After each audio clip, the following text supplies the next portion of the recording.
Okay, so I want to welcome you all tonight to this latest installment of Art Talk, which is sponsored by the Montgomery Art Guild. It's an ongoing series of talks that feature discussions with artists, discussions about art or art making, and a whole lot more. And it isn't just meant for artists, although that's its primary audience.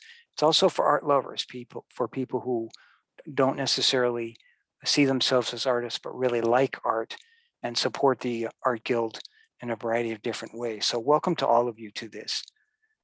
If you visit the Montgomery Art Guild's website, which is at montgomeryartguild.org, and along the left-hand window pane, you find the button for resources and click on that. You can find a list of video recordings, several that are recordings with interviews with artists, and also several of these art talks that we recorded and posted on the internet. They're a valuable resource, and you're invited to take a look at those. Tonight's art talk is going to feature discussions with 11 of the award winners from the 55th Montgomery Art Guild Regents Bank exhibition. And we're going to talk about their award-winning work, and in the process of doing that, maybe find out a little bit about them. And to you artists who are here and are going to be part of this, we're going to do this in alphabetical order based on your last name. But we're going to start with Meredith Knight, who has a newborn at home and may have to leave the meeting at some point. So we'll start with her, and then we'll jump into the alphabetical order list. So Meredith, if you will turn on your video feed and your microphone, we'll start. Great, there you are. Hey. Hey there. And just for all of you, just totally relaxed. We're sitting in the living room and having a glass of your favorite beverage, and we're chatting about the work in the exhibit. And, I'll ask you some questions and then you can respond to that. So Meredith, this was best in category 3 sculpture and ceramics. It is called, in parentheses, M, mutability. And when I was looking at this, one way I appreciated it best was to actually back up from it a little bit so that I could actually see the shapes and a little bit from a little bit of a different perspective. And I love the sort of coming forward and going backwards of how this all works. I'm also really intrigued by the title and what it's, because I know you work in a conceptual way. I know that they're related in terms of what's here and what you called it. And then, so maybe you could talk a little bit about this. And then I also want to tell you, I was looking at this, and when we were little kids, we made these fortune teller doodads that you fold the paper up and you open it up and you close it and open it up and close it. And when I stepped back and I looked at this, I just had this sense of that sort of opening and closing. That may not be anything related to what you intended here, but it was one of the things that ran through my head. So tell us a little bit about this piece. So, Yeah. Well, I'd like to come tomorrow. Okay, we're muting that person. Go ahead, Meredith. Well, thank you for that feedback, and also thank you for allowing me to go first. I appreciate that as well, and I like the idea of opening and closing. I remember making those paper folded paper pieces and telling fortunes, or pulling things, pulling up the tab and kind of reading what's underneath it. And so I like that transformation, that idea of transformation of the same object. And so I like that. I mean, that's a really interesting aspect to it. And I definitely was playing with that, sense of positive and negative space. And really, when I was starting with this piece, I've been drawn to textiles for my whole life. I was raised in the South. My mom and my grandmother, they both quilted, and so I was kind of thinking of textiles, and to me, these reference traditional quilt blocks. So the this piece, immutability, kind of upholds that beauty of textiles while shifting this kind of typically soft form to hard blocks that can be rearranged. So I like that idea of being able to rearrange these forms. And so I could, You mean transform them. each one of those 4 little blocks, and each one of those actually is a separate little piece that you could rearrange? Yeah, so all the 4 quadrants, are separate. I did adhere them to a backing, just, I thought it'd be a lot easier to install if I, Thank you. It was. had a backing on it, but I thought about playing with them and I have organized them in different kind of arrangements, but I like that. I like being able to shift the they are hard forms. You can't shift the overall form, and then thinking about it in terms of quilting. They're typically soft forms. They are kind of attached to a quilting backing, and so thinking about being able to shift those that traditionally like soft form kind of questions the permanence of warmth and comfort and love and belonging. So while revealing that, these new patterns can be formed when some of those more traditional or previous patterns have been disrupted. So that's Very kind of cool. what I was thinking about. And sleeping under the handmade quilts, definitely creates a sense of security that, as I kind of grew up a little bit, I understood that, belonging and security aren't always quite that simple. And so, while acknowledging, a long history of kind of inequality, my work promotes making space and advocating shifting current practices towards quality, equality, and fairness. And so these were all made with a mold. So they were designed digitally and then printed 3D, three-dimensionally, using a friend's 3D printer. And then I made plaster molds from those and then cast these ceramic forms in there. And I used underglaze to add the color to them. And I had fun playing with color and different color combinations and thinking about how I could arrange the different forms and the different color combinations. So that's kind of what I was thinking about with this piece. Well, that's great. And one of the other things that I really love about it is the way the light plays across the surface of them, because it's recessed or it's coming out towards you. As in this picture or when you see it in person, as you move around the piece, that's also another little visual thrill that happens when you're looking at it. I really love the idea that this is based on an experience of quilting in your family. And my wife's grandma quilted until she was 100. And when she was about 92, we had a big party for her. And everybody brought their quilts that she had made, and it was just so thrilling to see it all. And I know what you mean about that comfort and that sort of sense of safety and security sleeping under a homemade quilt brings. So these are really fabulous, and this isn't the first time you've won an award in this category. So I'd say keep at it. You're on a roll.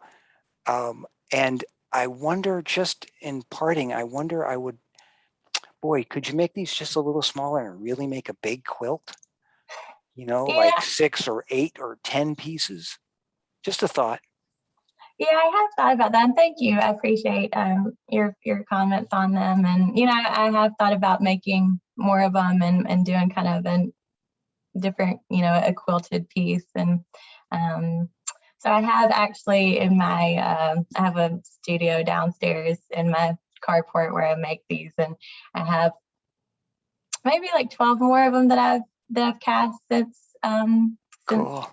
these. So hopefully, I will continue working in this vein and kind of add to it and allow it to kind of transform and to grow.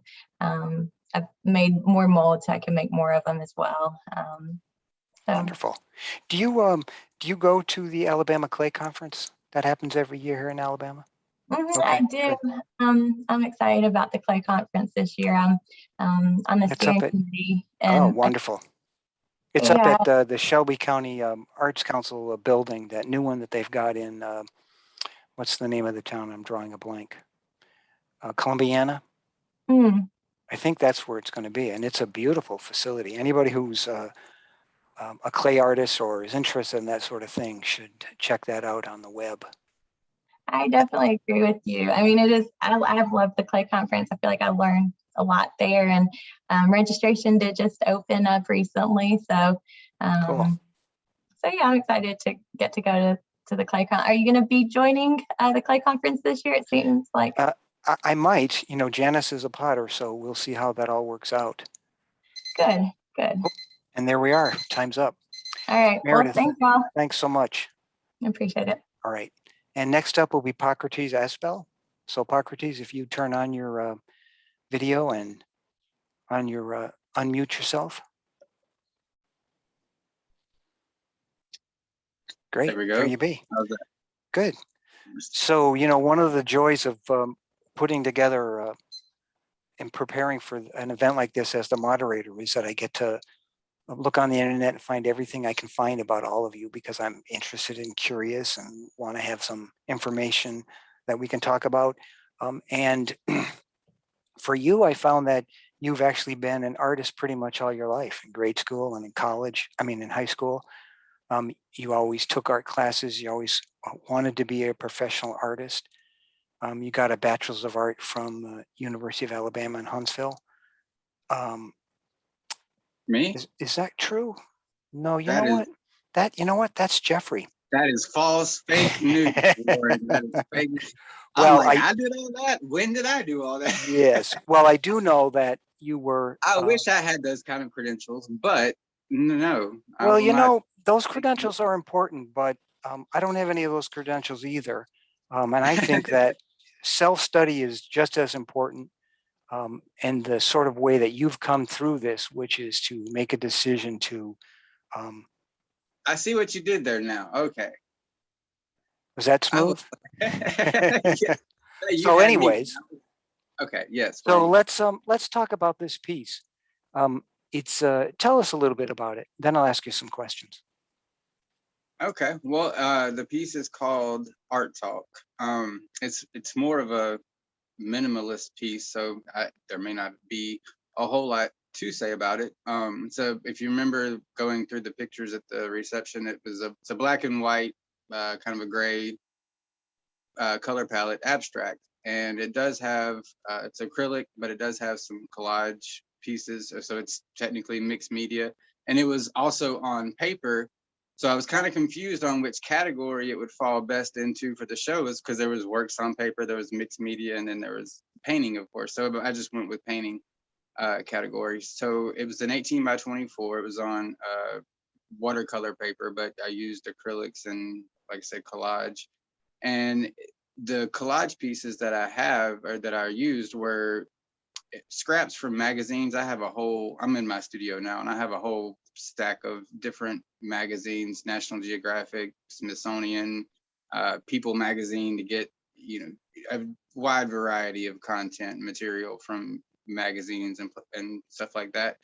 But those came out of, if I had to guess, I can't say for sure, but probably one of the National Geographic or the Smithsonian magazines. It was something to do with art, because a lot of the scraps that I had or used had little fragments of text with art buzzwords. It had like one of Picasso's paintings, and the Nefertiti sculpture that from Egypt, and a few different things. And it mentioned private art collecting. So that's what inspired the title. It was just a jumble of art talk, basically art buzzwords, and it kind of made you feel like you were in the middle of a museum, kind of looking at art and hearing people talk about it, that kind of thing. It gave me that feeling, at least. And then with the black and white color palette, kind of I use a lot of color in my work, so taking all the color out of it, it kind of just took it down. I use a lot of mark making, so there was a lot of marker and color pencil, charcoal those kind of materials that I use for making lines, and it had some looping circles and stuff like that. But the way, and I'm sure you know about this with photography and stuff, the way the grays and the black and whites mixed, you kind of started to see things, different shapes and figures, and maybe a letter or a word or something looked like it was in there that really wasn't technically there. But so it just kind of drew you in, or drew the eye in. And again, it kind of, to me, had that museum fine art type feeling with the mixed media collage and stuff in there. So that Well, was my whole. one of the things that I really love about this piece, and also love about your work in general, is that um, I don't, I'll call it a distressed look, for a lack of a better word that I could use to describe it. But this texture, the scraping, the do you use a palette knife? Do you use little cloth things? That yeah, it's a very appealing texture, and it's present in a lot of the things that you work on, and I think it's really fabulous. I'm just curious. Did you know William Downes's work at all? Had you looked at his background and the work that he worked on? Because I only ask that because oftentimes as we submit work for shows like this, people are often wondering, what should I turn in? What should I? And this piece, it struck me when I saw it, was right up William Downes's alley. I thought he's going to like this piece, and he did. Well, great minds think alike, Warren. And yes, I did. I did check out his work because I was just interested in, when I was considering entering the show, and what I should put in. Like you said, it's always a challenge because to choose, it's like choosing a child to go on a special trip or something. It's like so yes, I did check out his work, and to see, and I did notice that he used a lot of black and white color palettes in his work. It wasn't, I mean, he definitely has a unique style of his own and stuff. So, but I was hoping that maybe the black and white color palette would appeal to him, or, catch his eye or something. Good choice. Yeah. Well, you're always trying to think about, first of all, you make the work because you love it. And then you're trying to figure, of all your little babies, which ones are you going to turn loose? Right. So you have to take into consideration all sorts of things. We've had other art talks where people say, yes, do that. Other people say, no, don't do that. Other people say, turn in your best work. So I was just curious to But see I how do that love worked for that you. piece too. So I feel like it's still kind of fair. I mean, that's one of Oh my yeah, favorite absolutely. aspects. And I do a wide variety of work. Being self-taught, I'm not really in a box as far as my style or anything. I'm working on a very realistic kind of a Halloween inspired piece now, but I also just got finished with a new purely abstract textured piece like that one. Oh, my time's up. Well, that's okay. No, finish. But yeah, so had I looked up his work, and if he had been a landscape artist or something, then yeah, that may have affected my choice on what I entered or submitted to the show. And maybe I would have had something else that fit as well, or not. But yeah, even the portraits that I put in, the 3 other pieces I had were like abstract faces. I won't call them portraits. Yeah. They all had a black and white overall color scheme too. So it was a different style that I work in, but still along the same lines with color and stuff. And I felt like it kind of showcased the range of work that I have as well. Yeah. So that was all I really wanted to do with that, is cool. just show off the work. Well, congratulations on the honorable mention in that category. Thank you. It's my first award, first time winning anything with my art. That's great. So I'm very proud of it. That's great. Good for you, first man. of many, hopefully. All right, so we'll move on next. Hippocrates, you can turn everything off, and we'll get Jeffrey Babin up so we can talk with him. All right, thank you. All right, you're welcome. Hey, Jeffrey. How you doing, Warren? Good. So, Jeffrey, you're the person who studied art all through school and then went to the University of Alabama in Huntsville and got your master's at the University of Arizona in Tucson. Yes. Okay. Undergraduate degree, BA in painting, University of Alabama, Huntsville, and MFA in drawing, University of Arizona. Okay. So there are actually two pieces here, Jeffrey. This one, which was titled Hannah in Water Landscape #4. This one, best in category in the works in paper. And then the next one is this one, Linda #7, which got honorable mention in that same category. So you swept the awards in this category. This is really outstandingly beautiful work, both of them. The subtleties of the shades and the tonal values. I wonder if you could just talk to us a little bit about what inspires you to do this? How do you do it? How long have you been doing it? It's really, really beautiful work. Well, thank you. I've been drawing I started at the age of 5 because I was a monster and a brat to my mother, and she grabbed me one day and sat me down and started doing stick figure cats, and I duplicated them exactly the way she drew them. So that started my focus on art. It kind of kept me in one place because I was a hyperactive child. And so I've been drawing for over 60 years. And so, I call it a gift from God. It helped me immensely. Great. Is this graphite pencil? What's the Yeah, these medium? are all these are pencil drawings.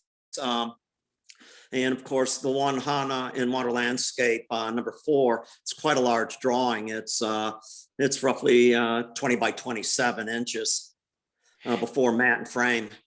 And are you using like a little pointillist method and putting little dots on the paper, or are you actually laying down a tone? I mean, the sheen in her hair, the light that's playing on the leg in the foreground, the light on her shoulder, that subtle shift gives you such a strong sense of shape that it's magical.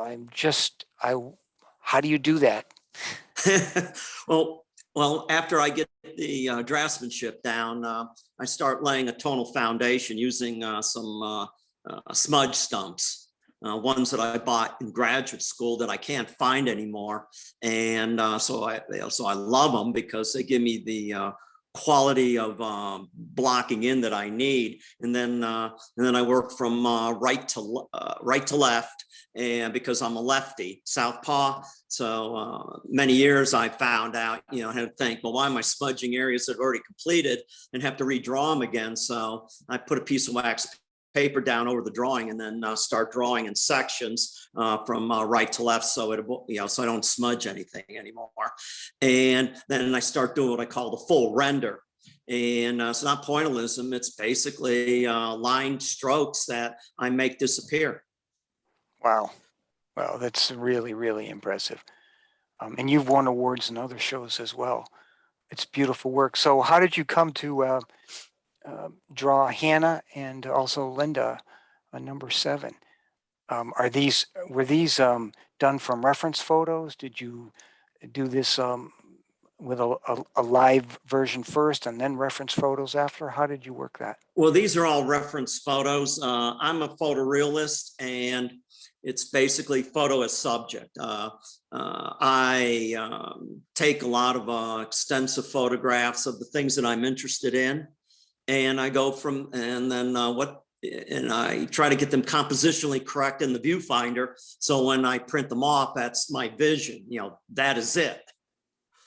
And, I could describe all this, in the sense of the visual elements of art and visual elements design, and watch everybody's eyes roll back in their head after about 30 seconds. So Right. basically, this is it. This is my vision. And I let the work speak for itself. How often, in the course of a week, how often do you work on things like this? Well, since I'm retired, no longer work a full-time job as a graphic designer, I'm in my studio almost every day. Okay, so this is it could be 2 hours up to 6 hours. Beg pardon? This is a real passion for you. Oh yes, with my government job, I would do graphic design during the day and then come home and then go in my studio after supper. Wow. And spend several hours in there. Yeah, retirement's pretty fabulous. I just Yeah. retired myself, so it's then you can Sometimes you can play to your heart's content. Well, sometimes you'll think, you wonder if you should have stayed working, because I have more to do in the retirement than I did when I worked. Yes, I share that pain for sure. Well, this is really, really fabulous work. And, Well, thank you. I hope you go back into your studio and keep at it. And I hope we keep seeing this at future shows of the Montgomery Art Guild. Oh, yes, sir. I'm here. Cool. Thanks so very much, Jeffrey. You're welcome. Okay, so next we'll call up Neil Brantley. And Neil, you can unmute yourself.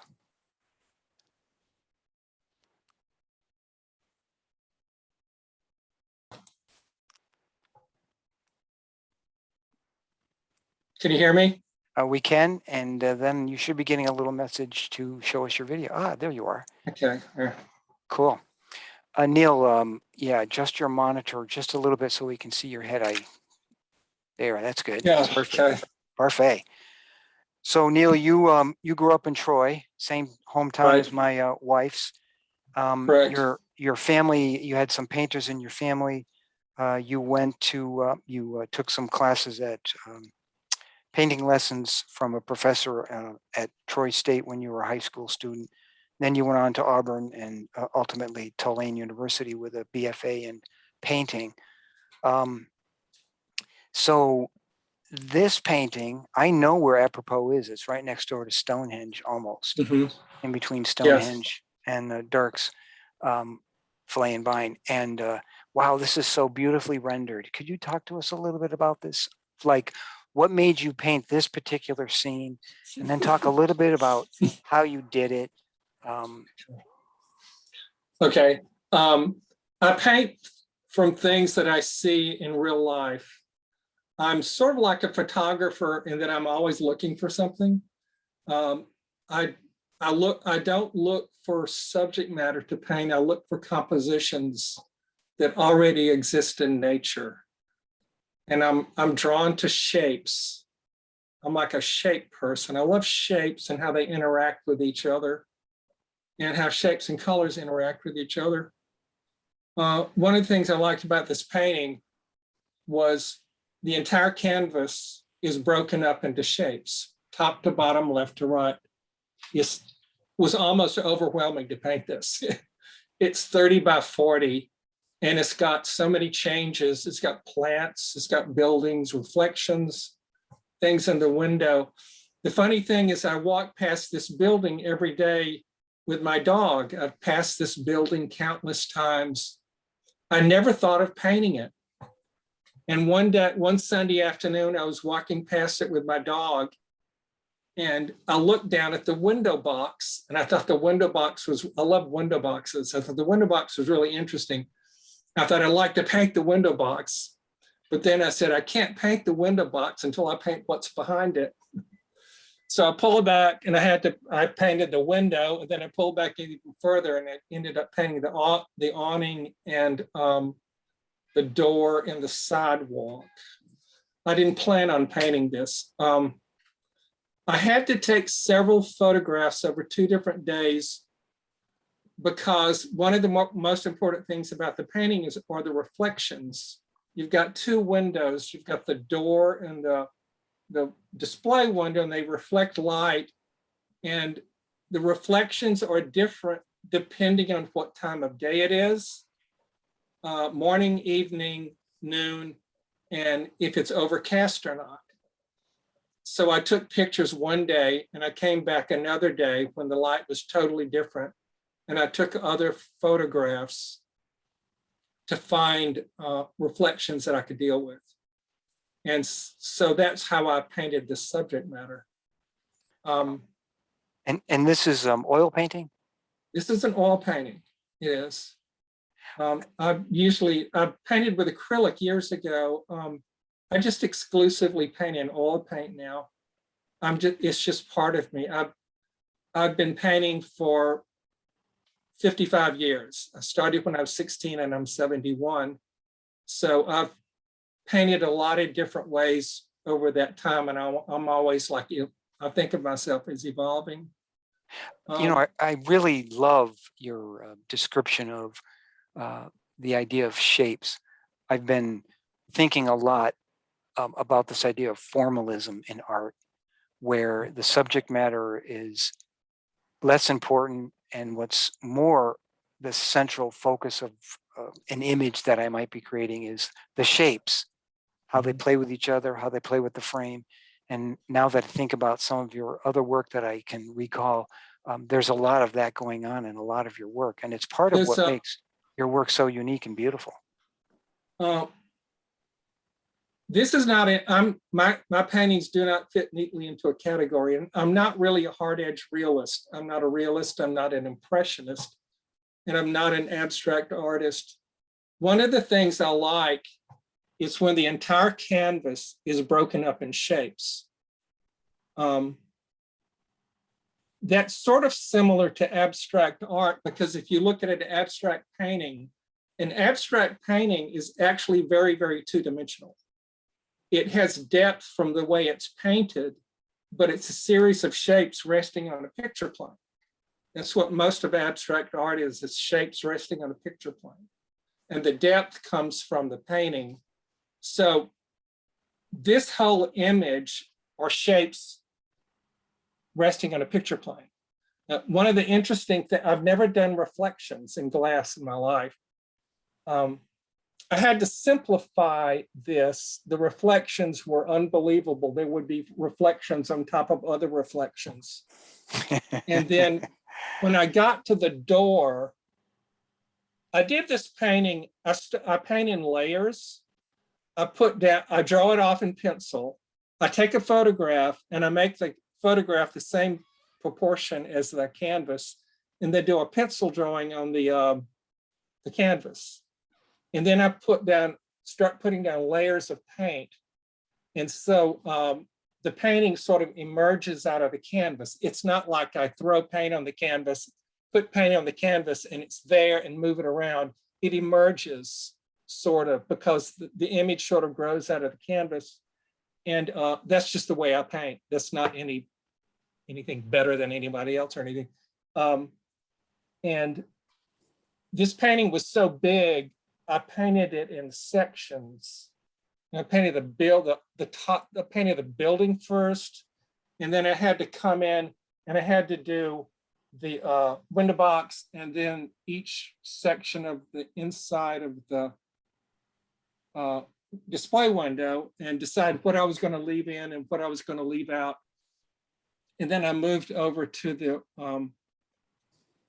the doorway, and that was almost like a total a separate painting within a painting right there, because it reflected what was across the street. Let me ask you one question.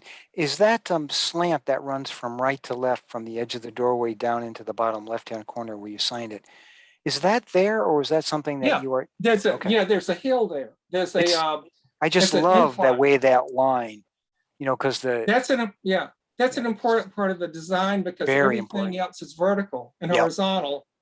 And this is where you go up the hill and then you go on to another level. And it gives you such that wonder when you're looking at it, that wonderful sense of looking a little bit up, and then the wonderful depth that you get with the way the shadows from the awning are playing on the wall, and the way the light's playing on the awning, and the reflections in the glass.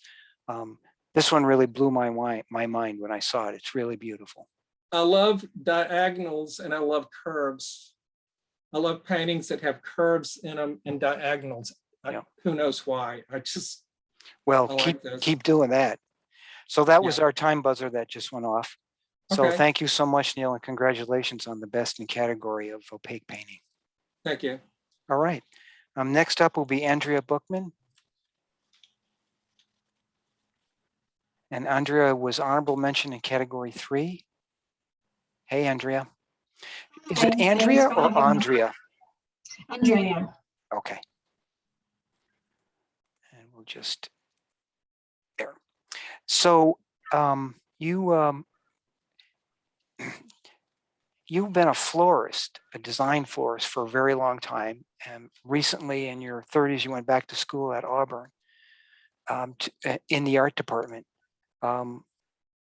have you finished that degree yet, or are you still working on that, or are you now on to a master's degree? Where does that stand? Yes, I actually just finished this spring with my bachelor's in arts, studio arts, with a concentration in printmaking. Okay. But you seem to do, this is a sculptural piece. You've done other wonderful printmaking stuff. So tell us a little bit about this piece and, you know, how you, So this was actually one of the last projects. I had to take a different discipline at Auburn. This was in my last semester, so I hadn't taken ceramics yet. I took a community class, which was a real throwing class. And I really did not enjoy the process of real throwing. It seemed very rigid and mechanical to me. So I decided to go for a hand building class at Auburn, and I enjoyed that a lot more because it was a lot more intuitive and creative.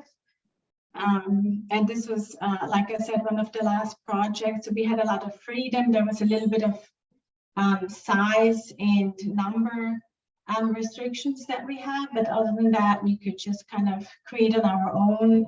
And I really enjoyed that part of it.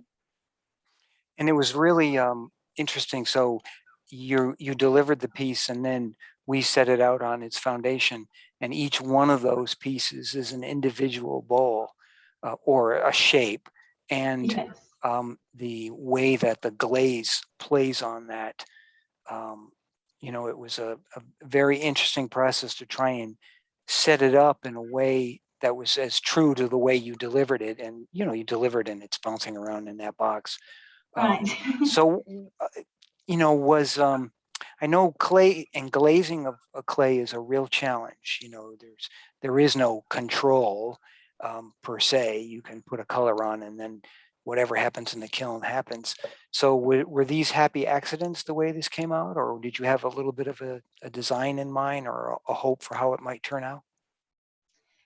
I definitely had a design in mind, but it came out totally different because the way the glazes interacted and the kind of test tiles that we had, they did not match at all.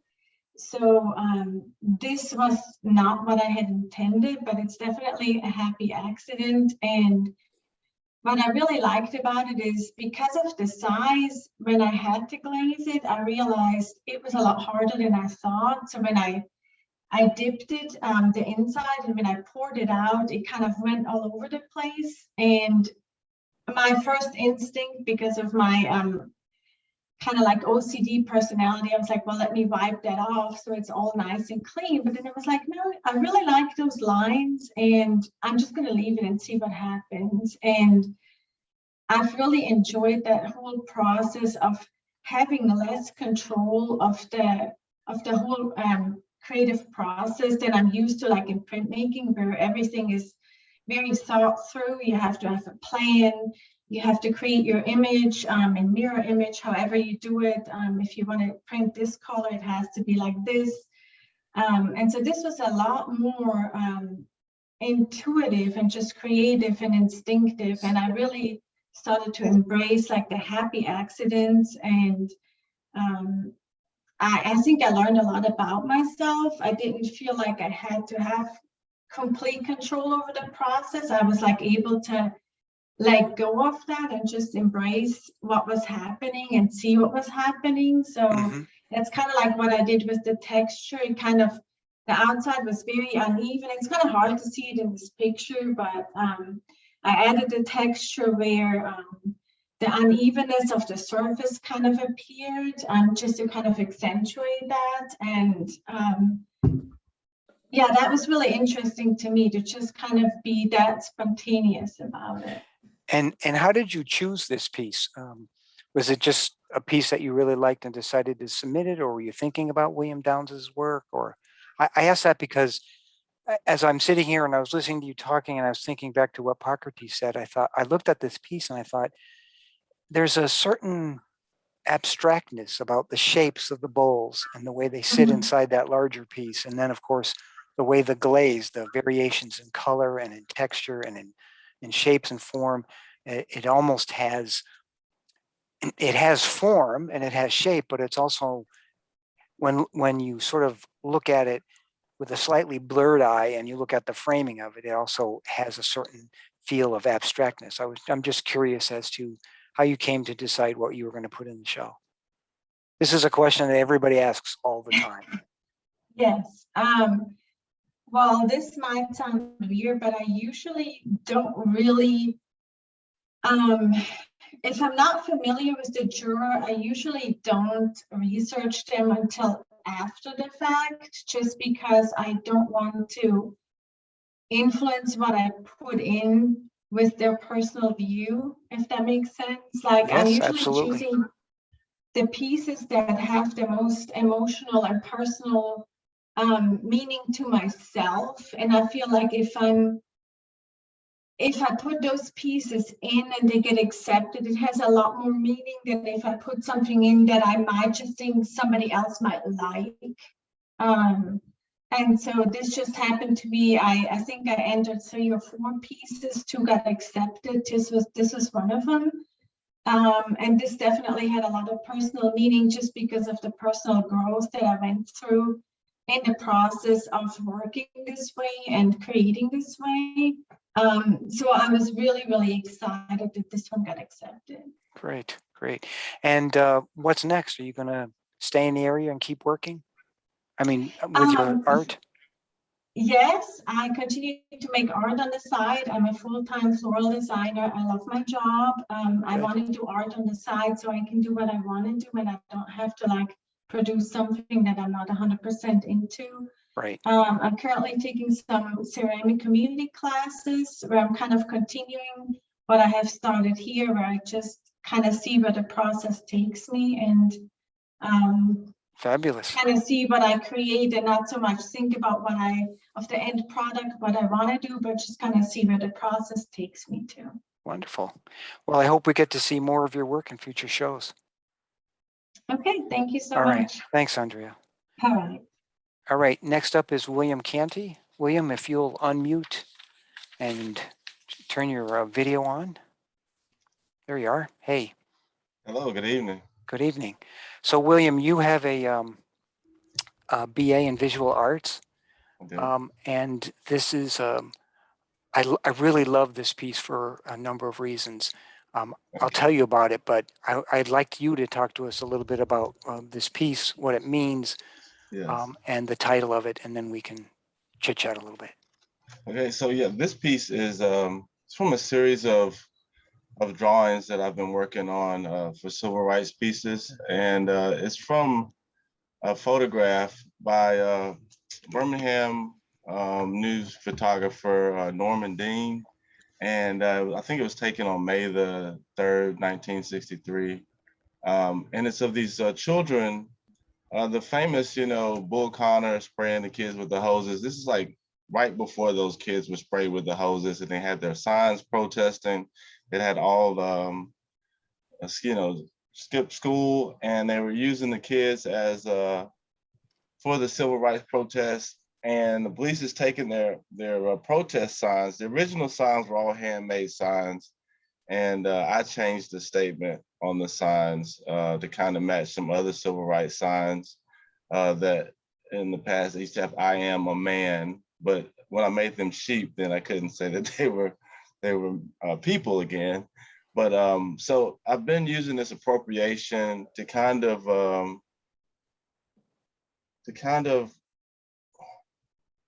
put a different light on the photograph, on the time. It makes it more personable. I think if you take away the color, being it black and white, and you put in the animals, it's almost like Aesop fable. It's easier to tell the story. People can relate a little bit better. So I started with these German shepherds because, of course, of the attack dogs. But then it started this whole thing where, you have the shepherd is supposed to lead the flock, and then we started getting into all these things in this conversation about bad shepherds and lost sheep. So there's a whole series of these drawings, but this happened to be the one that I submitted. Cool. It's it's a real challenge to make art, and then it's also, to me personally. It's an even bigger challenge when you want your art to say something socially meaningful. In general, that's not the art I can produce. But as soon as I saw this piece, I knew immediately. I didn't know specifically the Birmingham in Mhm. 1963 or any of that stuff, but I recognized I am somebody. Yeah. And I saw the sheep, and I saw the kids. They look like children. I saw this animal on the side. It looked like he's got a billy club stuffed up under his arm. Um, he definitely looked like he was a cop, and he doesn't look like a sheep. Not sure if he's a wolf or what he is, but he Right. looks different than the figures in the scene. And then that decision to use, what is that, gold leaf on the signs? Yeah, yeah, let's go leaf on the signs and water soluble graphite and graphite. But yeah, That well, I don't know. It just makes those signs, zing, yeah. with that monotonal coloring elsewheres in this piece. So you said you have a bunch of other work in this vein, hmm other drawings. Do you have hmm plans for using those in? Yes, yes. I have a show that's scheduled at the Gaston Museum next summer. The show is up from I have to turn the work in by August the 1st. So I'm collecting work. I have a lot of lynching photos and some other civil rights photos. It's very powerful work. Um, and it is part of this whole collection of these of investigating and sparking a discussion about these photographs that are in the public domain, but they're things that that they get hidden and Mhm. people don't know about them. Yeah, it's interesting you should bring up the question of public domain, because in November we're going to have another art talk on that question. So this was something that was a photo that someone took, and then hmm you used it, but you transformed it in a way that makes it its own original art. Anyways, we're going to talk more about that next month, but it's a really interesting component to how we go about making art. Yeah, I think it gives it layers. When you have that surface layer, but then you start digging deeper and deeper, it has more meaning when you deal with something that's in the context of something else. Yeah. And the Gadsden Museum is great. Are you working with Ray Wetzel up there? Is he Yes, I still there? am. Oh, Yeah, he's Ray's fabulous. awesome. Yeah, Yes, he he's really is. a good guy. He Yeah. juried a show for us a couple years ago, and I got to go out Wow. and have dinner with him. He's really fabulous. Yes. Well, congratulations on this, and I hope we get to see more of your work in the future. Great. Thank you. Thank you. Thank you. Okay, William, thanks so much. Bye. Okay, Nyara, you're up next. This is Nyari Mahachi's Best in Student category. Nyari is from Zimbabwe, and she goes to school at AUM. She's a student of art history. Is that right? Yes, Okay. it is. So talk to us a little bit about this piece. So this piece was like, so I painted it after like a long time of not painting because of school and assignments, and as an art history major, I don't take a lot of studio classes, and like I also really love to paint, and I like colors and like vivid flowy brush strokes, and like when I started painting this, like what was interesting was that the orange tier, when I started putting that orange, I just thought about like the vibrancy of fire and like how I feel when I'm painting, and like how happy that makes me feel. And I actually asked a few people like, when you're doing what you love, like how do you feel? Like how does that make you feel? And like most people can't really like describe that feeling. And I guess I tried to define that feeling. And I guess to me, it's like passion is something that fuels your dreams. Like it's the reason why you keep trying, even though you make bad paintings or paintings that you don't like, I guess. So I guess, yeah, it's. And so, is this somebody in particular, or is this just a made up figure? Are you painting from a reference? Is this just your, um, internal workings with the figure? How did that come about? I mean, it's rendered very nicely. It looks proportional. I can't draw like that or paint like that, especially not without a photo reference or somebody sitting for it. Well, thank you for saying it looks proportional. So it started off with like a photo reference of it's actually a model on Instagram that I follow.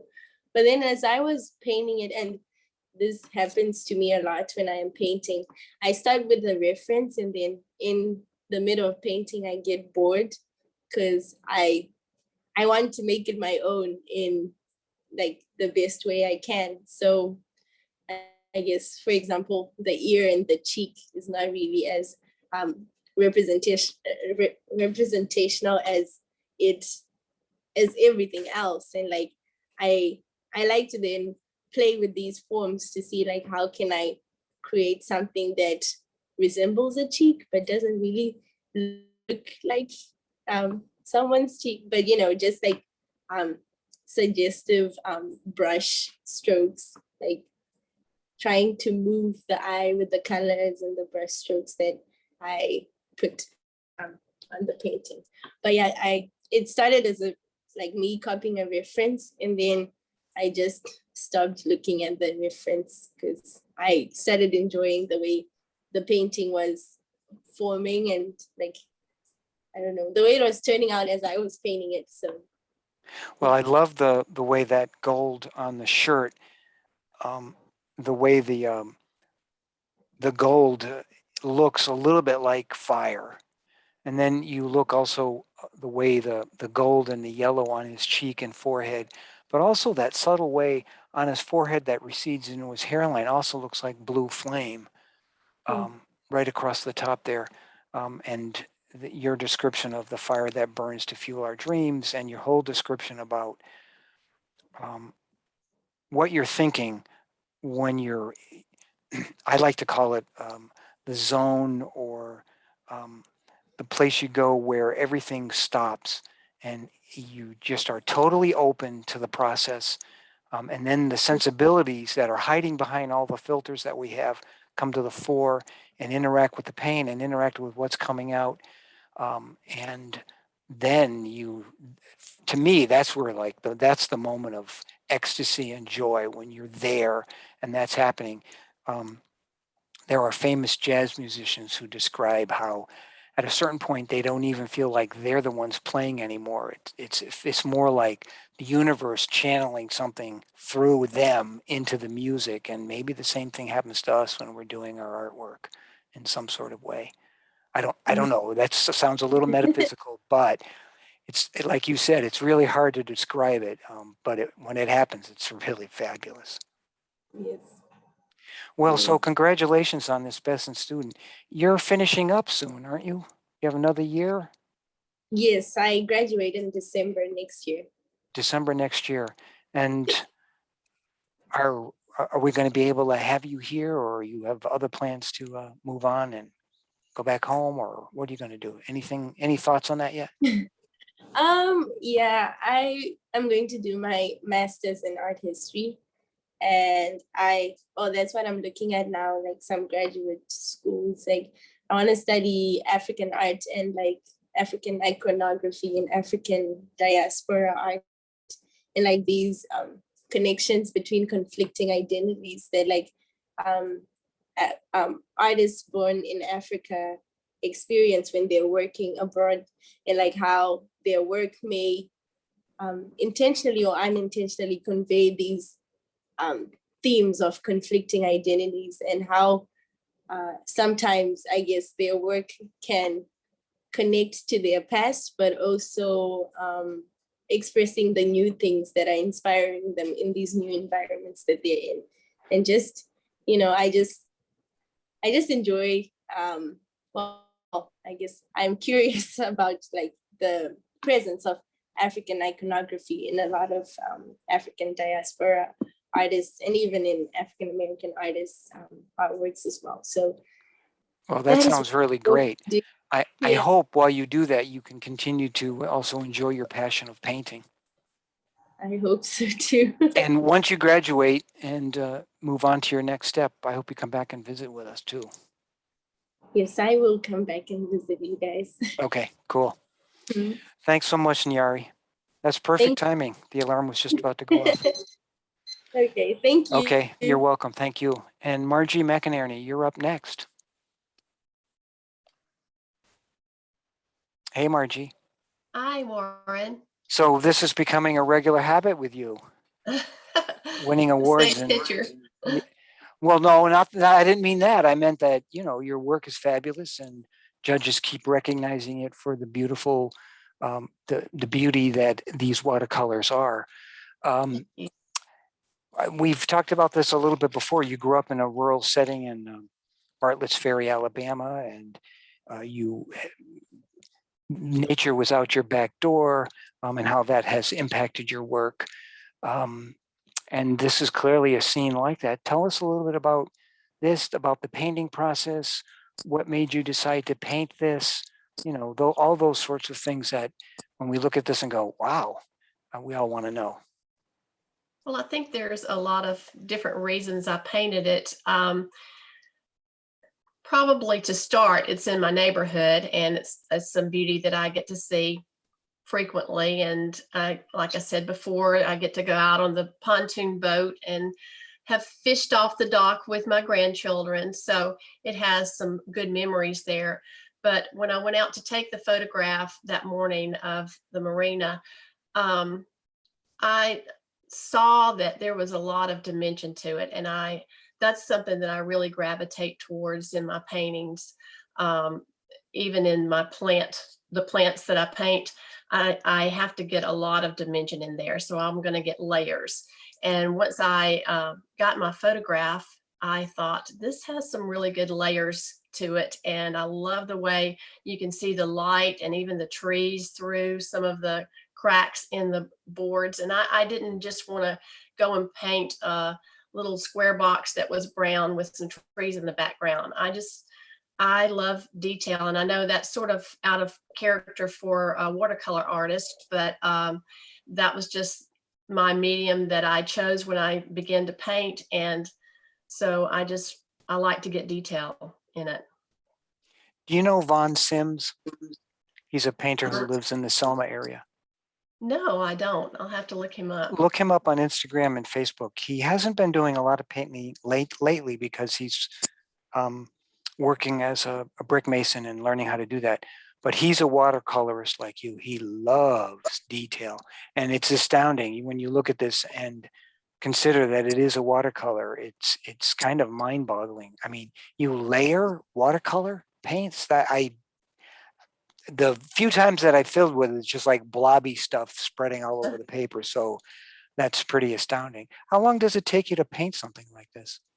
Well, it takes me a while. This one took me a month. I mean, that's not working every single day, but most every day, 4 to 8 hours on a painting. And I just know it when I sit down, I need to have other things done because I'm going to be glued to my art table for about a month.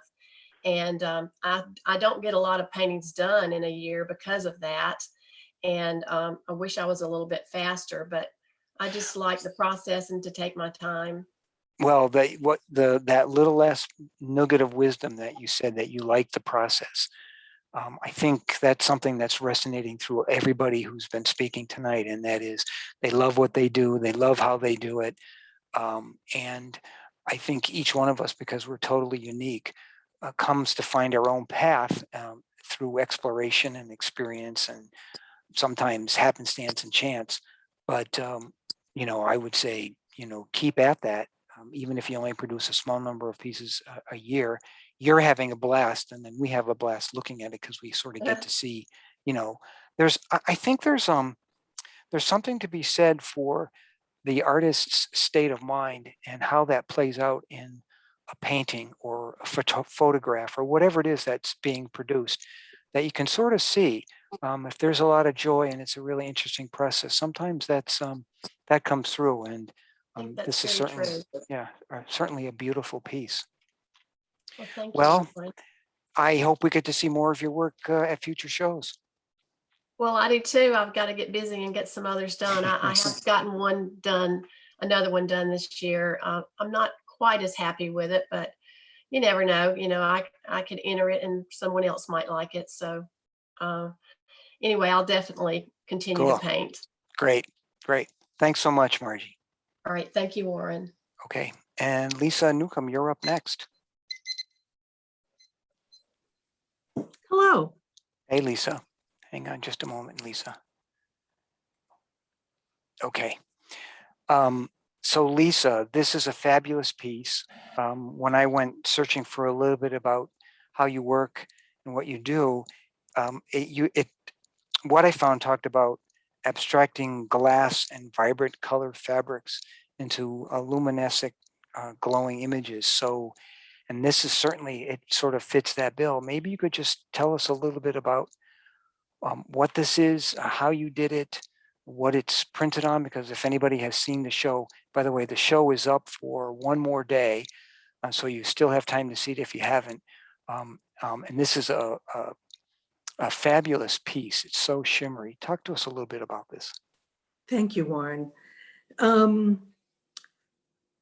What I can say is that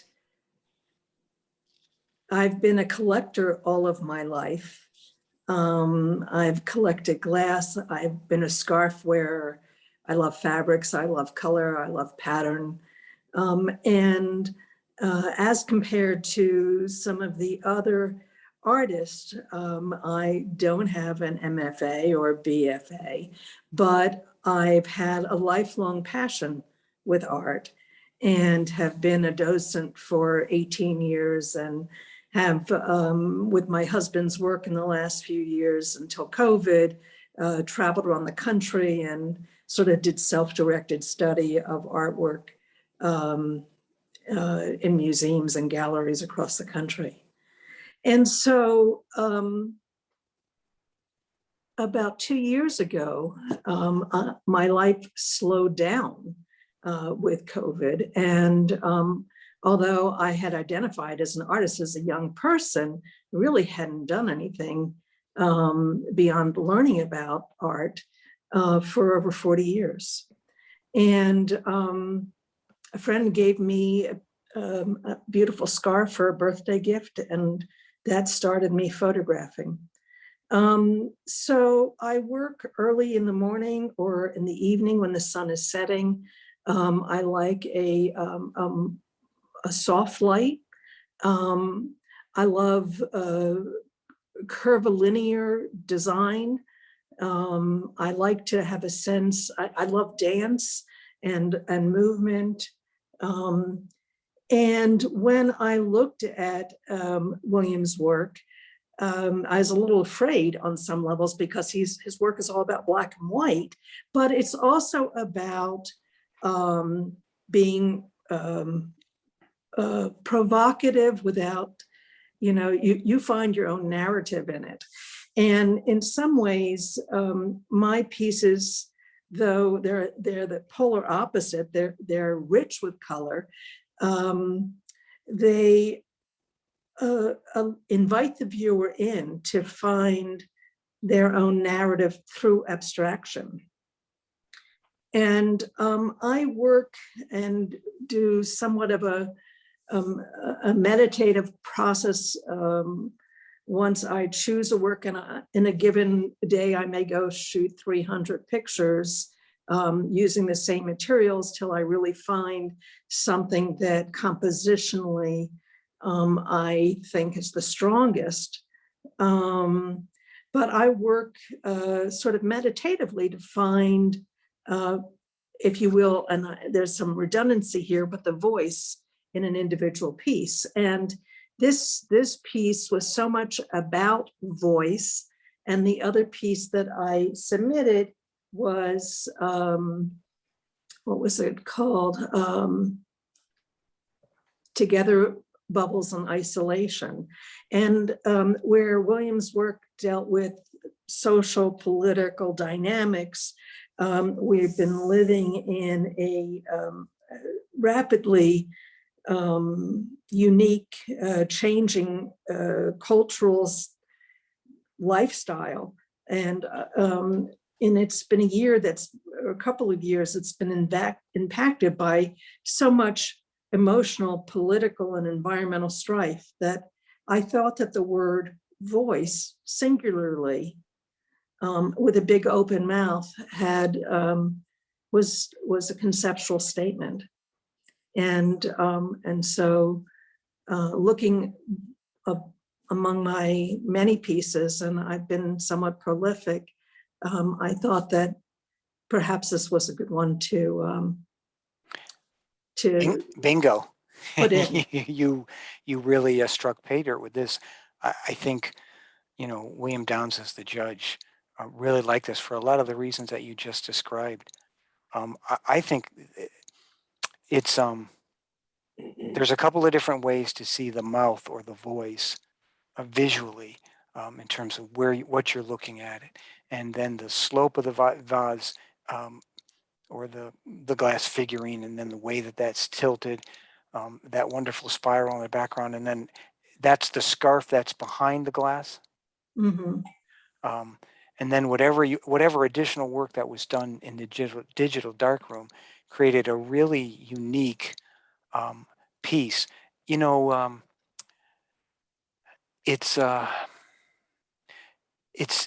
it's a challenge to create a really beautiful photograph, because there's a technical aspects to it, and then there's a side to it that you can create something that's really beautiful, but it's been done again and again and again, and it becomes, just because of the repetition of having seen it so many times, a little bit cliched. And I don't mean that in a bad way. It's just something that's pretty. This is beautiful, but it's also unique and sort of stimulating, and creates this moment of, really, what? And you really have to look at it a bit, and the colors are fabulous. So it's not hard to see why William Downs was attracted to this. It's just, Well, when I saw it, I'm a photographer and I submitted work, and when I saw you brought this in, I said, okay, it's over. when I walked around and I looked at the other work that other photographers, including you, submitted, I thought, this is a really, there's a lot of strong entries. Oh, there was. It was a great show. And I was really impressed by the multitude of strong photo entries in there, Yeah. that were really quite beautiful. But I was very honored to get this award. But none of us stands alone. I have been influenced by things like the pattern and decoration movement, and Fauvism, and color field work, and Well, you have talk about, a MFA. It's just something that you no, I study. don't. No, I know you don't, and I don't either. But what I'm saying is, both of us are really passionate about art and what we do, and in some ways, it's just as important for somebody who goes through an organized, structured program, to be so motivated and passionate and in love with what we do and what we see and how we work, that we're driven just as much as somebody who has an MFA to study, to learn, and to cast a wide, broad net. It doesn't even have to just be the visual arts. It can be studying poetry and how it's written, and all different kinds of arts that come to play, sometimes even beyond the field of art. There are things to be learned, and the more you look to study those sorts of things, the more it comes back to inform everything that we do. And it's part of the joy. It isn't just the joy of making, but it's the joy of studying and exploring and discovering. That's also really, it's like, wow, it's kind of fun to get up every morning and start in on this again. Absolutely. Well, so that was your time. Thanks so much, and congratulations you. on Best in Category. Thank you very much. You're welcome. Okay, Kelly Parvin, you're up next. Kelly won Best in Category 6, Mixed Media Construction and Fiber Arts. Kelly's teaches graphic design, and she is a skilled artist in a whole bunch of different media, including photography and printmaking and painting and drawing. So Kelly, tell us a little bit about this piece. Well, I have been doing work that is in this realm for about the last 5 years. I was diagnosed with cancer in 2015 and had a stem cell transplant in 2017. And I wanted to continue to make work, but had some nervousness about toxicity of materials. So I created a method using all non-toxic materials that allowed me to still have a lot of the response and intuitive interaction with the materials that I had in printmaking, with none of the toxicity. So I use Elmer's glue and India ink to create my pieces now, and I do a lot of layering, and the time consuming nature of this is allowing the layers to dry and allow the glue and the India ink to have different reactions to each other depending on if the ink is applied to the glue when the glue is wet or if it's dry, and just sort of enjoying seeing how those two materials play together. And the colors and the shapes here, tell us a little bit about that. Is this something that sort of spontaneously came out of the canvas? Was it something you were thinking about and started working on and then found your way? Or did you have a design in mind when you started and worked through to it? They've evolved, like I said, over the last 5 years or so. The primary imagery that I began with was really from a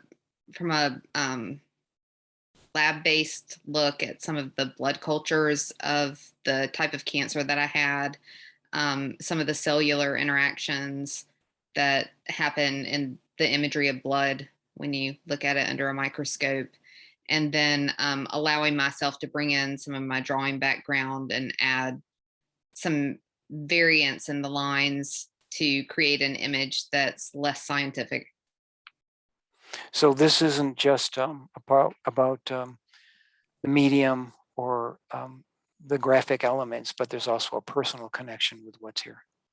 Yeah, that's how I've sort of always created. I think it's okay for the viewer to not see that necessarily, but that's always been my attachment to my personal work. I really like the way that some of these shapes and forms, the way that the lines move in a really natural way that to me mirrors how we engage as people, how the world sort of hums together, moves together, it has a reaction from one person or one element to another. But I think all of that's really abstract in my mind, and it's okay if that's not read exactly. Well, I think it's I really appreciate your description of how you've come to work in this way, and it actually gives me a much better appreciation for the work and all the other work that I've seen of yours. Just as an aside, before I moved to Alabama, I worked at a hospital in New York City, and I was a cytotechnologist, and my job was to look at human tissue under a microscope. And so when I saw this piece, that was the first thing I thought was, wow, that looks cellular. So to hear you describe how you came to this, it just adds a fascinating layer to what you've created. Thank you. And you won Best in Category, so congratulations. Thank you so much. Okay. And Kelly was also instrumental in helping organize this show, so thanks to her for that. Okay, Corey Rosewell, you're up. Thank you. Corey, this is a really sublime piece. If people haven't seen this piece, 8 inches by 5.5 or something like that. It's kind of a smallish piece, and it's so astoundingly detailed and beautiful. And when I went looking for you, um, you lived in Japan, Yeah. and then Uh, you studied Ikebana, Yeah. and which is and you're committed to the tradition of Japanese flower making and Mhm. creating organic fiber structures and using a bunch of textiles to create texture and structure, transforming space and trying to emulate the Japanese floral arrangements. So that's really fascinating. So you got to tell us about this piece and a little bit about that too. Yeah. Yeah. So my husband's active duty Air Force. And so that's how we're here in Alabama.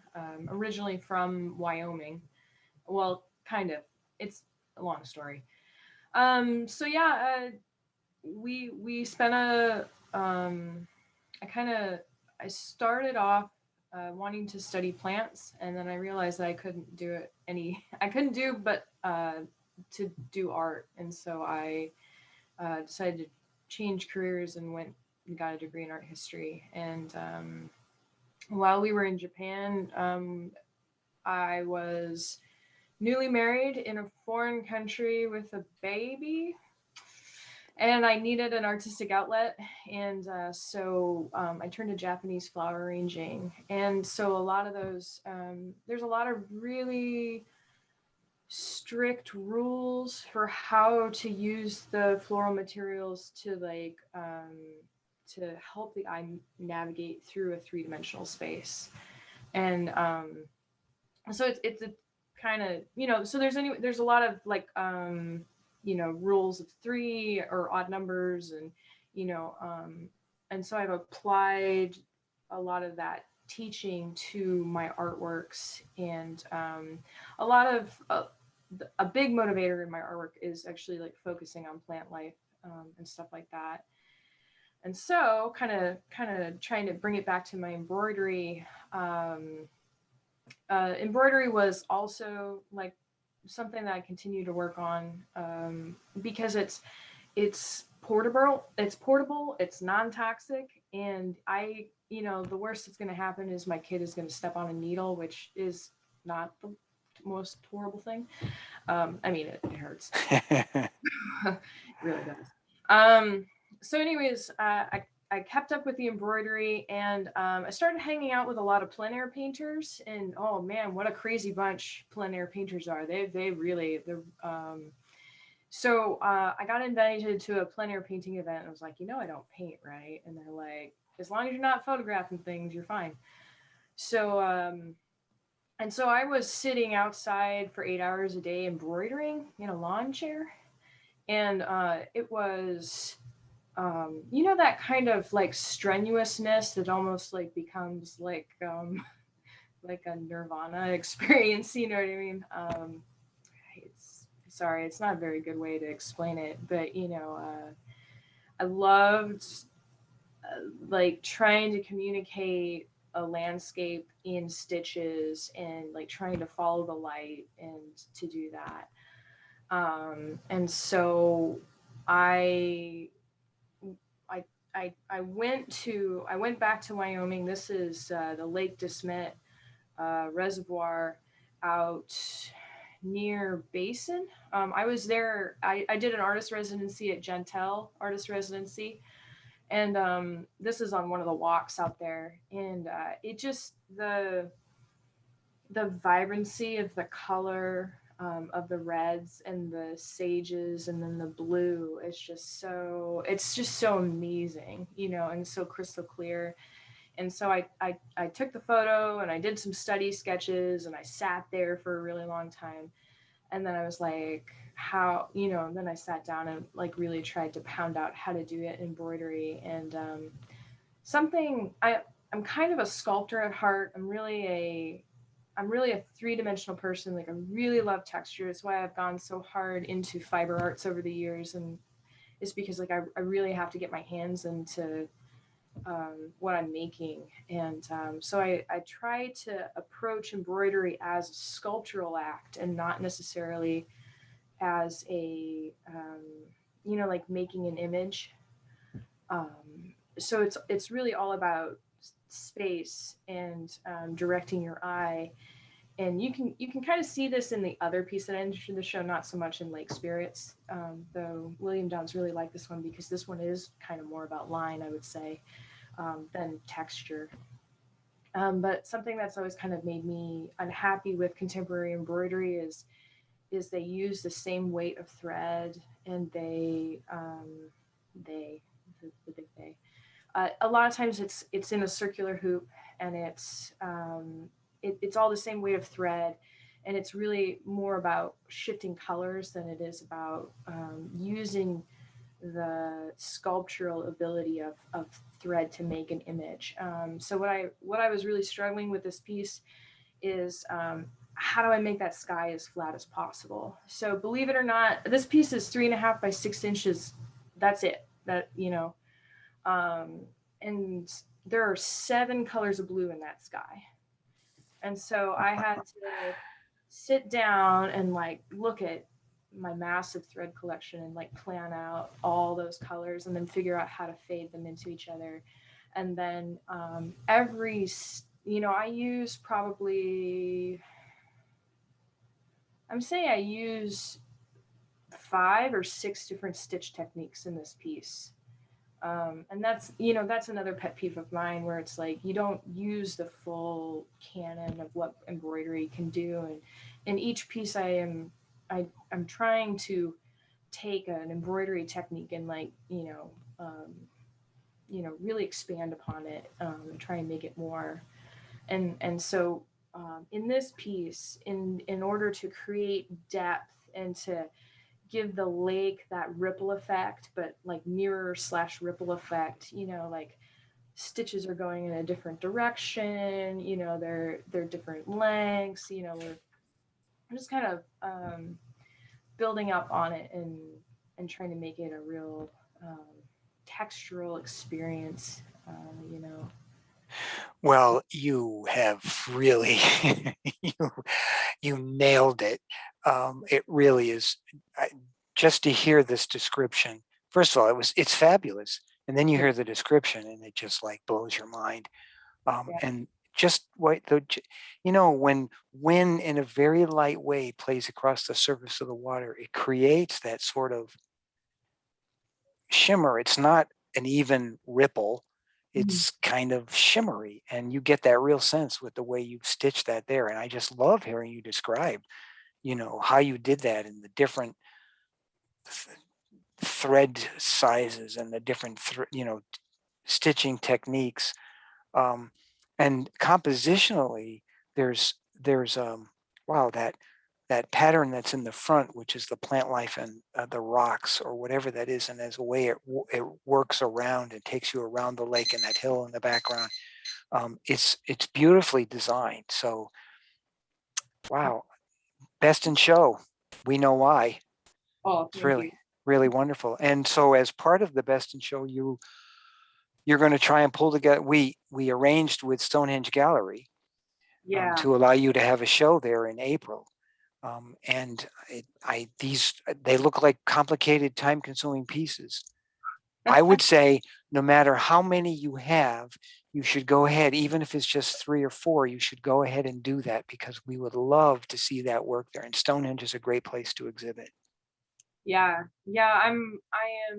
I am trying really hard to, I literally, I started a new piece the day after I cried a little bit because I was so excited, and I was like, okay, well, I'm gonna start, Well, don't sweat it too much. I mean, whatever you end up with is what you'll end up with.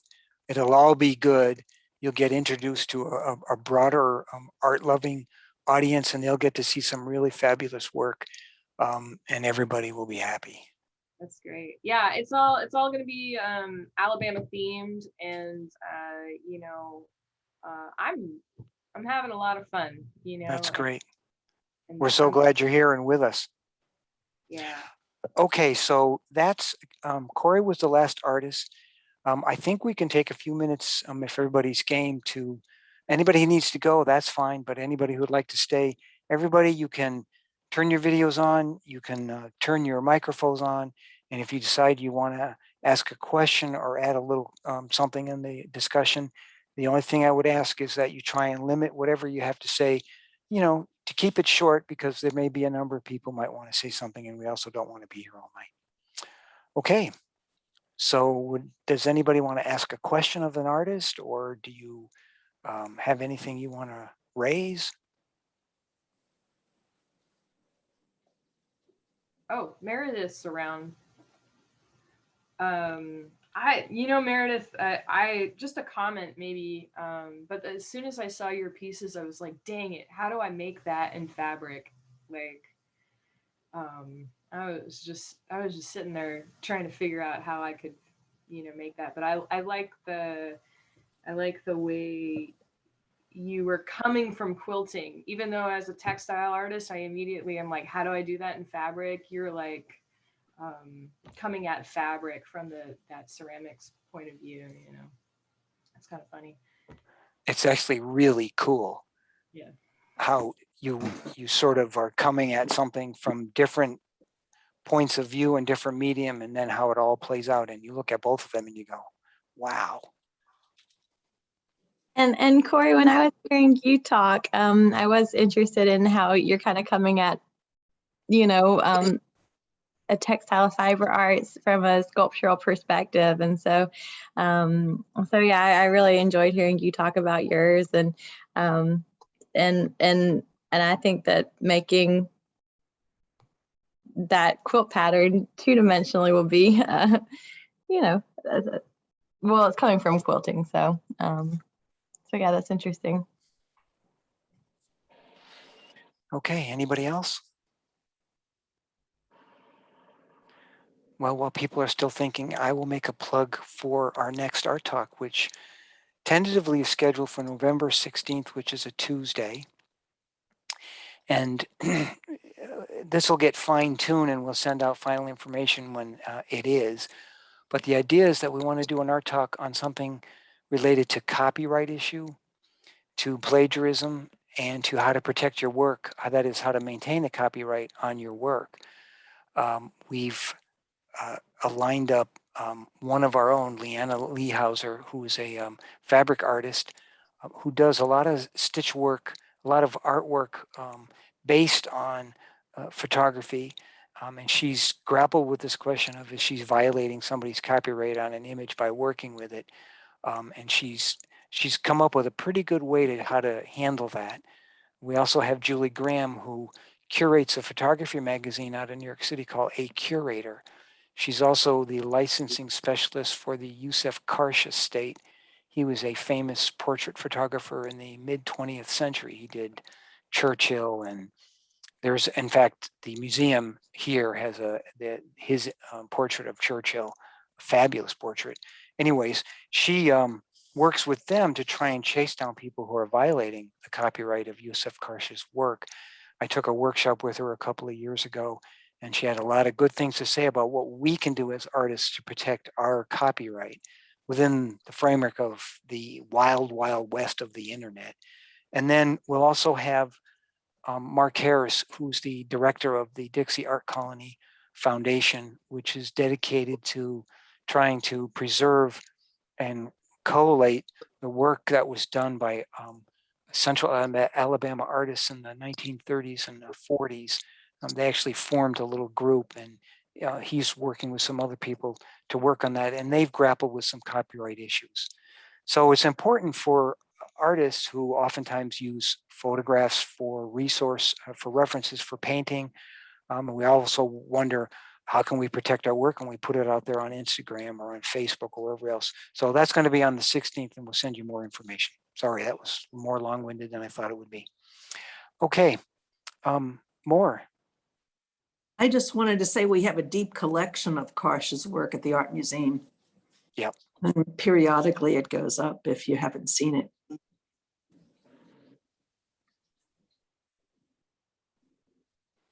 Well, I don't see anybody rushing to raise their hand or unmute or anything. So I want to thank all the artists who came here tonight and participated. You know, we've done this a couple times now, and every time we do it, at the end of the night, I always go, wow, I can't believe it. It's just fabulous to hear you all talk about what you do, why you do it, how you do it, the things you struggle with. Um, and I see all these little connections coming from different medium. You know, in many ways, we're dealing with some of the same sorts of things. So thank you all very much for agreeing to participate, for submitting to the show. Congratulations on winning an award. Anybody else who's here who is an artist and submitted, keep working. We'll get another chance to do this. I guess that we'll call it a night then. Okay, all. Thank you very much. All right. Good Good job. night. Thank you very much. Thank y'all so All right. much. It was Bye. Thank you. wonderful. Good one. Be safe. This Alrighty. was fun. Bye. Bye. Thank you.